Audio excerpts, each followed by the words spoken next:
예, 이번 도착한 역은 조선역인데요. 윤아 씨가 어서 네, 오시고요. 안녕하세요. 귀하신 분을 모시고 오셨네요. 맞습니다. 엄경호 의원님 오셨습니다. 그러니까 어서 오십시오. 해결 손님과 함께 네? 마지막 역에서 해결사. 특별 손님. 아, 특별 손님. 해결사라고 하는 줄 알고. 아. 해결사도 맞으시죠? 저희가 이제 타 방송에서는 또 뵙고 방송했는데 네네. 이렇게 지하철 컨셉 예, 매우 오셨습니다. 워낙 조선 쪽을 오래 하셨고요, 애널리스트로. 근데 요즘 뭐 조선업이 주목받고 이러면서 뭐 시장에서도 엄청난 별명도 또 생기 제가 굳이 얘기 안 하겠습니다. 네, 그러게요. 조선주 얘기를 할 텐데요. 기본적으로는 가장 중요한 게 이제 실적 기반일 것 같은데 2분기 네네. 실적 시즌 조선주 실적은 어떨까요? 뭐 쇼크도 없고 저희가 서프라이즈도 없을 예정입니다. 네. 뭐 2021년을 전후로 해서 수주를 했던 물량들을 지금 만들면서 저희가 네. 매출을 인식하기 때문에 이 만들고 있는 물량들에 대해서 저희가 전혀 예상을 못하는 그런 범주가 당연히 아니기 때문에 그런 것이고요.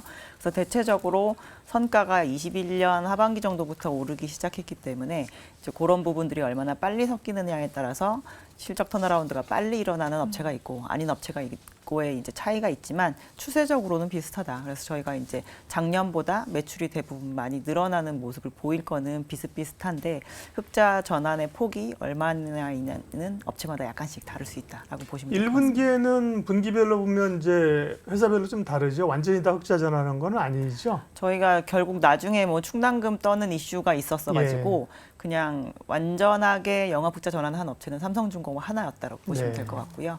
이제 이번에는 아마 HD 현대그룹에 있는 대형 조선 업체들도 흑자 전환에 성공할 것 같습니다. 네. 그래서 어쨌든 지난번에 말씀하신 것도 제가 기억하는데 연간으로는 대부분 조선사들이 다 흑자 전환 네, 네. 올해 한다. 네. 그 말씀하셨습니다. 네. 그럼 결국에는 매출이 얼마나 증가하느냐를 이번 어닝 시즌에서는 봐야 된다, 뭐 이런 말씀이실까요? 네, 그렇죠. 그래서 저희가 월별로 지금 매출을 공시하는 업체들이 일부 있거든요. 예. 근데 작년 4월, 5월 대비해서 월별 그 매출 성장률을 보면 거의 한 30-40% 정도 늘어나는 추세를 보이고 있어서 대부분 하반기가 되면 안정적으로 흑자 전환할 수 있을 것으로 예상하고 있습니다. 네. 저희가 실적 얘기로 조선주의 포문을 좀 열어봤는데 네. 사실 실적을 좀 뒷받침하기 위해서는 이 수주가 계속 늘어나는 게 더 중요할 것 같긴 네네. 하거든요. 그래서 앞으로 조선 업종, 조선 관련 종목들의 수주 잔고 추이가 좀 어떻게 될까요? 지금 사실 이미 수주 잔고를 대단히 넉넉하게 가지고 있는 상황입니다. 일반적인 상선들은 26년 상반기 물량을 거의 다 채운 상황이고요.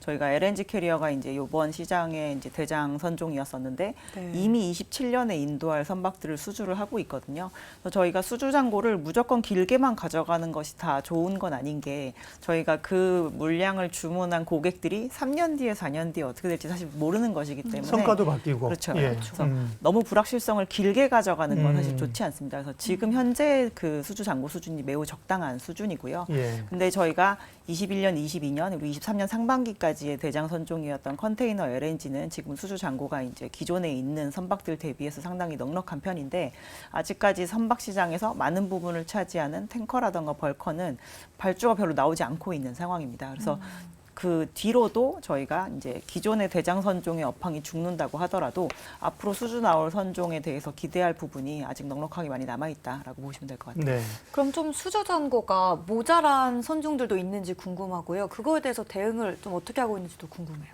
그러니까 선사 입장에서는 네. 발주를 해놓은 게 조금 모자라다고 느낄 수 있을 것이고요. 근데 네. 이렇게 되면 경쟁사도 나도 다 배가 별로 없는 상황이기 때문에 이 선박을 이용하는 이용자 입장에서, 그러니까 화주라고 저희가 얘기를 할 수 있죠. 네. 이용자 입장에서는 모자란 선박을 가지고 운송을 해야 되니까 비싸게 아마 수송을 해야 되는 부분일 거고요. 지금 이 선박을 별로 발주 안 해놓은 것에 대한 비용은 화주들이 대부분 지불을 하게 될 것이고 선주들 같은 경우는 모자라지만 시장에서 지금 대응할 수 있는 배를 들고 있는 선주들은 좀 어닝이 많이 늘어나는 효과를 볼 수 있겠죠. 네. 제가 얼마 전에 그 섬에 가면서 배를 탔는데 섬에 가는 배도 조그만 배는 아니거든요. 네. 낚싯배 이런 건 조그마지만 별로 작지 않은 배인데 옆에 큰 배가 지나가니까 출렁출렁 휘청휘청 하더라고요. 네. 맞습니다. 그 말씀 드리려는 이유는 이렇게 큰 배들은 조선업이라는 게 워낙 중후장되기 때문에 최근에 조선주 좋다고 하면 투자자들이 하는 말이 조선주 잘못 썼다가 물리면 10년 걸려요 이런 얘기 하는데 그 말은 그만큼 또 호황이 있을 때 제대로 좀 세게 간다는 걸 거 아니에요. 길게 갈 수 있겠죠. 예. 네. 과거에 조선업에 우리가 기억하는 최근에 이전 사이클에서 호황기는 언제였고 그때하고 지금 상황을 좀 비교하면 어떻습니까? 저희가 이전에 이제 30년 만에 호황이 찾아왔다라고 얘기를 하는 시점이 2007년을 전후로 했을 때라고 보시면 될 것 같습니다. 네. 그래서 그때로부터는 지금 벌써 거의 한 17년 가량 되게 옛날이네요. 지난 상황이고요.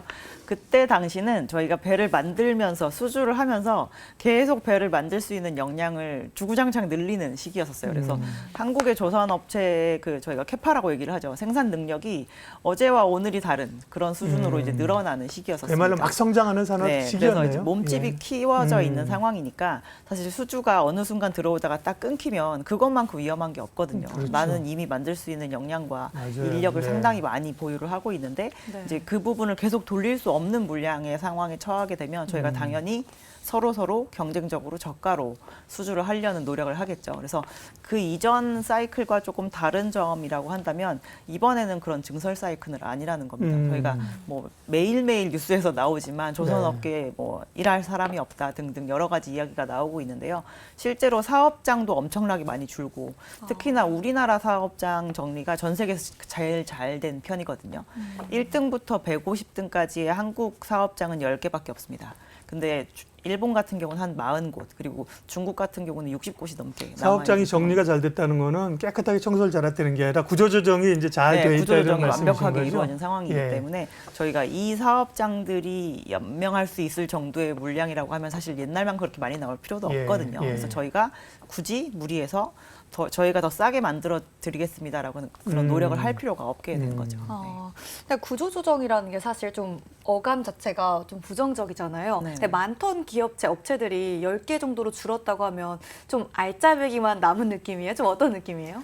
실질적으로 지금까지 이제 사업을 영위하고 있는 업체들은 앞으로 그 조선업 내에서 계속적으로 지속 가능한 영업을 할 만한 정도의 그런 알짜 기업들만 남아 있다라고 보시면 될 것 같습니다. 네, 고생 많았죠. 조선은 그쪽에 그 조선 만드는 그 경남 쪽 그쪽의 지역에 뭐 지역 경제가 휘청했잖아요. 네, 맞습니다. 되게 어려웠었고 요즘은 뭐 중국 업체들이 그렇게 막 도산하고 정리가 되는 그런 단계인가 보네요. 얘기 들으면. 네, 제가 아까 말씀드렸다시피 150등 안에 아직도 66개나 남아있는 상황이잖아요. 중국 업체들 같은 네. 경우는. 근데 막상 하나의 업체들이 가지고 있는 수주 잔고의 양을 보면 그닥 많지 않거든요. 그렇다고 예. 하는 건 만약에 내년, 내후년이 됐을 때 잔고가 지금보다 혹시나 더 줄어드는 상황이 되면 그 업체들은 수익성이 살아난다기보다 오히려 더 안 좋아질 수도 있을 만한 상황이라 여전히 구조조정이 조금 진행 중이라고 보셔야 될 것 같습니다. 네, 요거 하나 쭉 앞서 이제 2007년 8년에 그 큰 사이클이 빅 사이클이 있었다고 하면 네네. 지금은 이제 시작되는 단계 올해가 2023년이니까 2022년, 23년 시작된다고 하면 조선 사이클은 대충 이 상승 사이클이 뭐 기간으로 보면 어느 정도 됩니까? 저희가 단순히 수주가 좋았던 사이클은 실질적으로 지금 최근 중에는 21년이 가장 좋았었던 것이고요. 네. 이제 올해부터 저희가 그걸로 인한 실적 사이클의 시작이라고 봐야 되는데 현재 수주 잔고 기준으로 하면 저희가 25년까지 실적에 대해서 개런티를 할 수 있을 만한 상황이기 때문에 네. 단기적으로 3년 정도는 괜찮다라고 말씀을 드리지만 선박 시장 자체가 지금 구조적으로 더 친환경적인 선박을 만들면서 점점 비싼 배를 만들고자 하는 니즈가 강해지고 있는 상황이기 때문에 그 뒤 시간에 대한 연장도 충분히 가능하다라고 보시면 될 것 같습니다. 예. 2007년에 왔었는데 그 뒤에 2021년이라고 하니까 네. 왜 투자자분들이 조선이 한번 물리면 힘들다라는지 네. 또 이해가 살짝 되는 것 같아요. 최근에는 이 선박도 친환경 선박에 대한 이야기가 많이 나오고 있잖아요. 이 친환경 LNG선에 대해서 중국도 시장에 뛰어드는 상황이라고 하더라고요. 그런 상황에서도 우리 K조선주들이 계속 우위를 점할 수 있을지 좀 그런 게 궁금해요.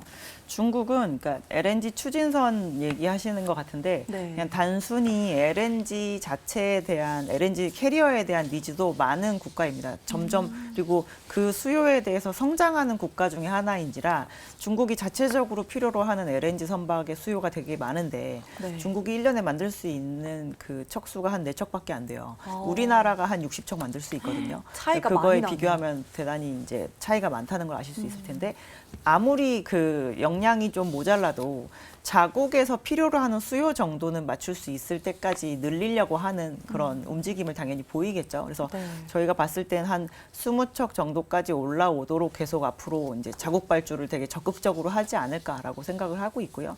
그 와중에 이제 꼭 LNG뿐만 아니라 다른 쪽으로도 계속 친환경적인 요인이 강화되고 있는 상황인지라 네. 저희가 봤을 때 한국이 리딩 컴퍼니 역할을 하는 그 기간은 앞으로도 좀 길어지지 않을까라고 생각하고 있습니다. 네. 그럼 환경 규제 같은 것도 오히려 국내 조선 업황에는 좀 더 긍정적일 수 있는 거예요? 그렇죠. 저희가 스펙이 좋을수록 더 네. 비싸게 팔 수 있기 때문에 아. 당연히 네. 조선 업체들한테는 훨씬 유리하죠. 기술력이 있으니까 그렇죠. 환경 규제는 점점 더 국제적으로 까다로워지고 그렇죠. 기술력이 있고. 예, 엄경화 위원님 만나고 있는데요. 시간이 너무 빨리 가고 있어요. 좀 더 놀아야 돼. 일본 업체는 뭐 먹고 우리가 이제 일본이 조선 강국이었는데 한국이 그 위상을 빼앗았다가 사실은 중국에게 좀 한번 내어준 것 같다가 다시 가는 거잖아요. 네. 일본 업체들은 조선 업체들은 뭐 먹고 살아요. 네. 일본 업체들은 손을 좀 놓고 있는 상황이고요. 네. 원래 예전에는 그래도 세 국가가 한 3분의 1 정도씩 수주를 하고 비슷비슷하게 수주하고 비슷비슷하게 만드는 정도 네. 수준이었었는데 작년 기준으로 일본의 수주 점유율이 이제 두 자릿수도 되지 않습니다. 한 9% 정도밖에 되지 않고 지금 2000년대 시장의 화두가 선박을 계속 대형화시키는 거였었거든요. 그래야지 저희가 선박 하나의 단위당 드는 비용이 다운되기 때문에. 근데 일본은 그런 부분을 별로 쫓아가지 않고 그냥 지금 현재 가지고 있는 도크에서 만들 수 있는 사이즈에 대해서 스탠다드화 시킨 다음에 자동차를 파는 것처럼 예. 이제 사가는 게 좋겠다라고 했지만 시장에 그게 통하진 않았죠. 그래서 일본은 그런 시장 쪽에서는 약간 도태되어 있는 상황이고요. 지금은 이제 우리나라 조선업체들이 주로 만들지 않는 정도로 작은 뭐 2만 톤, 3만 톤급 케미칼이나 뭐 이런 거에서는 영향을 어느 정도 유지를 하고 있는데 네. 메인 조선 업계에서는 점진적으로 발을 빼는 게 되게 네. 뚜렷하게 보이고 있는 상황입니다. 교만하면 안 되지만 일본은 좀 제껴도 됐군요. 제가 그러니까 뭐 크루즈라든지 뭐 이런 그런 네네. 또 다른 고가의 선종을 일본은 좀 만든다는 얘기를 들어서 여쭤본 건데 그렇게 뭐 특이하게 새로운 분야를 특화해서 일본 조선업이 가는 건 아니군요. 크루즈라고 하는 게 그리고 시장 자체가 많지 항상 공급보다 수요가 더 많지 않은 기간이 되게 그렇죠. 긴 시장 중에 하나이거든요. 예. 그리고 이거는 일반적으로 화물을 나르는 그런 운송 수단이라기보다는 네. 그냥 호텔 비즈니스라고 그렇죠. 생각을 예, 하셔야 예. 됩니다. 그래서 실제로 일본이 그 시장에 우리나라보다 먼저 뛰어들었던 것은 사실이지만 성공적으로 별로 고객사들의 마음을 얻지 못했던 걸로 저희가 기억을 하고 있고요. 지금도 여전히 크루즈는 그냥 유럽에 있는 업체들이 주로 네. 잘 만들어서 팔고 있습니다. 제가 크루즈를 타고 싶어서. 그죠? 근데 진짜 또 답변해 주신 대로 크루즈 하면 네. 그 확실히 유럽 쪽이 생각이 나긴 해요. 타보셨어요? 안 타봤죠. 한강 유람선이라도 타봐야 되는데 그러게요. 말이죠. 한 달 살기가 아니라 이런 거 탁 정말 그죠? 예, 네. 뭐. 그 에코프로 같은 종목 하나만 새로 발굴하면 가는 거야 크루즈 타고. 조선에도 있었으면 좋겠네요. 아, 조선주 사서 수익 내서 가면 네. 돼요. 지금까지 이제 조선업황 전반적으로 얘기했는데 모든 산업이 사실은 다 그 호황 요인과 함께 리스크 요인도 있지 않습니까? 지금 네. 조선업은 실적도 좋고 전반적으로 좋은데 조선업에 우리가 생각해 봐야 될 리스크 요인은 어떤 걸까요? 산업이 살아나는 것 대비해서 이제 금융적인 뒷받침이 조금 안 되고 있는 게 지금 이렇게 물 들어올 때 노 저어야 예, 되는데 예. 이 부분을 잘 뒷받침하지 못하고 있는 지금 제도적인 현실 그런 게 네. 조금 리스크라고 보고 있는 상황이고요. 저희가 작년에 이제 조선업체나 투자에 관련된 분들과도 상당히 미팅을 많이 했지만 은행권과도 상당히 많은 미팅을 했습니다. 왜냐하면 저희가 조선업체들이 수주를 하면 선물한 매도를 통해서 해지를 하고 네. 그리고 저희가 조선에서 수주를 하면 이 계약을 마지막에 확정짓기 위해서 RG라고 하는 선수금 환급 보증이라는 걸 받아야 되거든요. 근데 그런 것들이 이제 10년 동안 계속 다운 사이클이었었으니까 이 해주는 포지션이 좀 많이 줄어들어 있는 상황이었었는데 수주가 갑자기 늘어나니까 그걸 되게 금방금방 뛰어넘게 되었었거든요. 근데 금융 쪽에서의 그런 반응은 조금 느려서 생각보다 업황이 좀 빨리 개선되는 거에 대해서 따라가주지 못하는 예. 부분이 있어서 그게 올해도 계속 해지가 안 되고 뭐 이어진다라고 한다면 산업이 살아나는 데 있어서는 큰 걸림돌이 될 수도 있다라고 보고 있습니다. 높은 분들이 좀 가셔야 그죠? 가서 한마디 해야 이제 공무원들이 할 텐데 그죠? 별로 관심이 없는. 근데 그러니까 무슨- 또 궁금한 게 네. 사실 조선업 그 리스크 하면은 인력난 문제가 가장 크게 나오잖아요. 어떻게 알았어요? 검색을 좀 많이 해요. 잘 몰라서 이제 검색창을 많이 애용하는데 네. 항상 같이 나오는 게 네. 인력난 문제라고 하는데 또 앞선 질문에선 구조조정이 좀 잘 됐다고 말해주셨잖아요. 그럼 이 문제는 투자자 입장에서 크게 고려를 안 해도 괜찮은 걸까요? 그래서 지금 실제로 이제 업계에 필요한 인력을 저희가 한 14,000명 정도로 정부가 추산을 하고 있습니다. 근데 지금까지 상반기 정도까지는 한 5,500명 정도는 채웠다라고 얘기를 하고 있고요.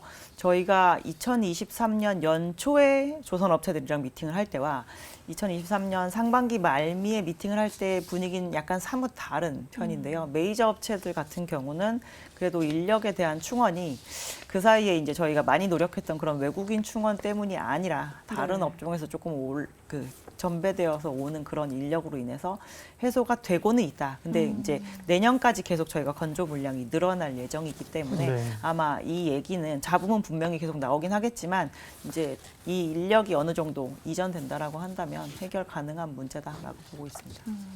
원료 변동성은 크지 않나요? 한때 또 이제 뭐 계속 발목을 잡았던 요인들이 몇 개 있습니다. 그죠? 오를만 후판 하면 가격. 뭐 이 요인 후판 가격 오른다고 막 그랬는데요. 철강 가격은 상대적으로 좀 안정적인가요?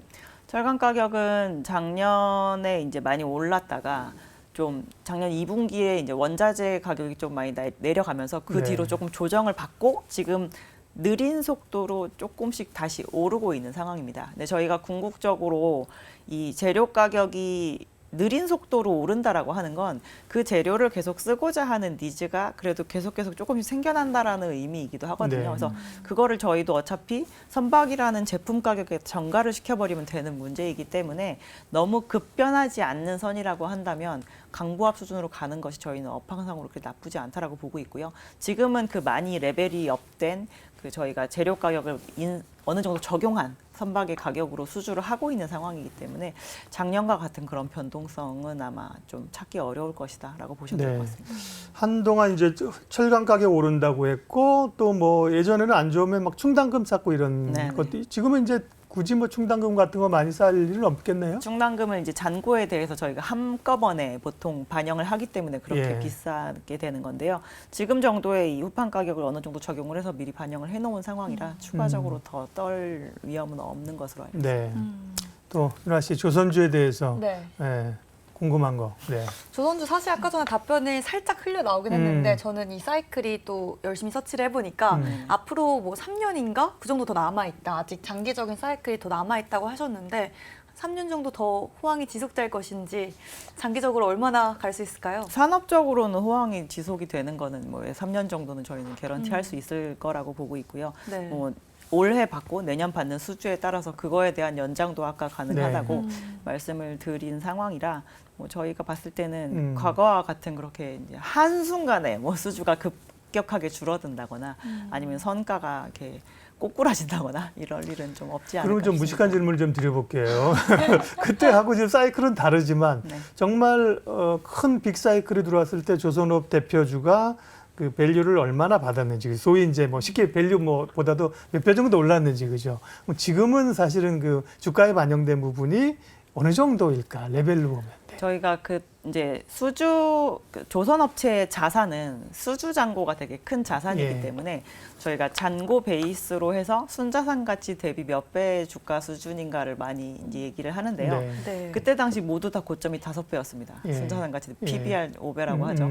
근데 그때와 지금은 회계 기준이 좀 달라요. 저희가 수주를 잘 해서 해지를 하면 그걸로 인해서 이렇게 파생 상품으로 인해서 자본이 까이는 그런 구조가 있었습니다. 예. 그러니까 한마디로 얘기해서 장사를 잘하는데도 나의 자산이 주는 그런 회계 개정이 있었는데요.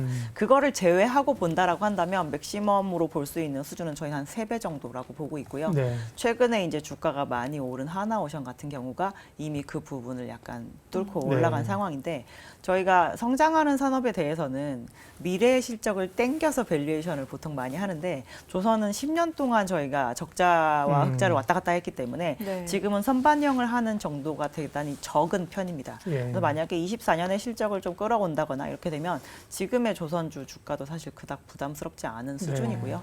저희가 주봉으로 보면 21년에 기록했던 고점을 아직도 회복하지 못한 조선업체들이 상당히 많이 있고 그 이전에 뭐 17년에 산업재가 조금 턴어라운드 할 때 그때 고점도 아직 회복하지 못한 업체가 네. 많기 때문에 저희는 상승 여력이 충분히 있다라고 보고 있습니다. 네, 그러면은 좀 마지막 질문으로 과연 조선주가 이제 앞으로도 계속 좋고 지금도 투자하기에 매력이 있는 업종인 것 같은데 그 중에서도 어떤 종목을 골라보는 게 좋을까요? 저희는 수주를 잘했는데 이제 주가가 별로 못 올랐다라고 하는 업체를 보시라고 말씀을 드리고요. 네. 그러니까 섹터가 워낙 같은 방향으로 가는 성향을 가지고 있기 때문에 누구가 하나 이렇게 더 튄다라고 한다면 덜 튄 업체에 대해서 시각을 가져보시는 게 더 좋을 수 있습니다. 그래서 저희는 작년부터 시종일관 현대삼원중공업이 수주를 제일 잘했는데 그거 대비해서 주가가 별로 오르지 못했다는 이유로 HD 한국조선해양을 많이 추천을 해드리고 있고요. 네. 네. 올해에 이제 대형 조선주들이 조금 들고 올라올 때 소외가 되는 종목 중에 하나가 현대미포조선인데요.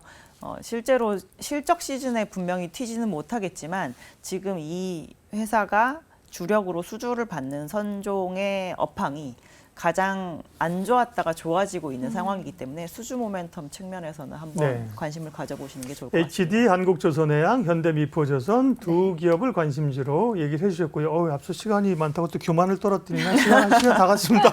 저희는 먼저 엄경화 의원님 모시고 퇴근할 테니까 윤아 씨가 알겠습니다. 마무리 잘 해주십시오. 네, 오늘 좋은 이야기 정말 감사드립니다. 이쪽으로 가시죠. 이로운 경제 채널 EBC